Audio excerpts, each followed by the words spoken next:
C'est le pôle de minuit, le moment interdit où certains crient, l'heure affolante de l'horloge trépidante, le sonnet renversant du poète affligeant, là où les idées gambergeantes se rassemblent pour réfléchir au devenir de l'avenir, le lendemain. Aujourd'hui, les fantômes sont venus en nombre, les monstres de la nuit, en effet, s'associent pour former en folie le gang de minuit. La glace s'est interposée entre l'homme au teint sombre et son reflet décomposé par le teint de l'obscurité.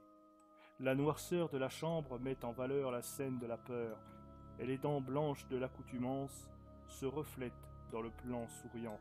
C'est le blues de minuit. Les vampires sont sortis de leur lit, aujourd'hui c'est la nuit, l'heure de faire peur aux rabougris, aux hommes blancs et gris. Par le rouge de leur pulpeuse bouche, ils avalent en un instant le fruit d'un sentiment. Présent incontinent, la morsure n'est pas à blanc.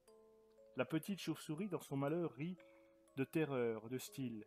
Voilà sa robe ensanglantée, que même la mort n'osera toucher. C'est la pulsion du lit. Au milieu de son lit, la pâle petite fille ne s'est pas endormie.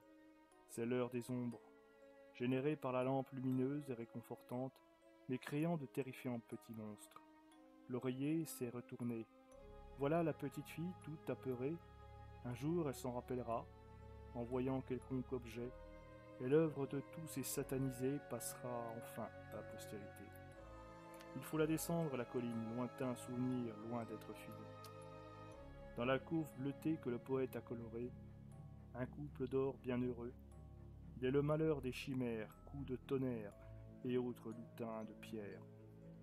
Devant cet échec, l'assemblée des pires sorcières n'y pourra rien faire, car le réconfort se retrouve dans les corps.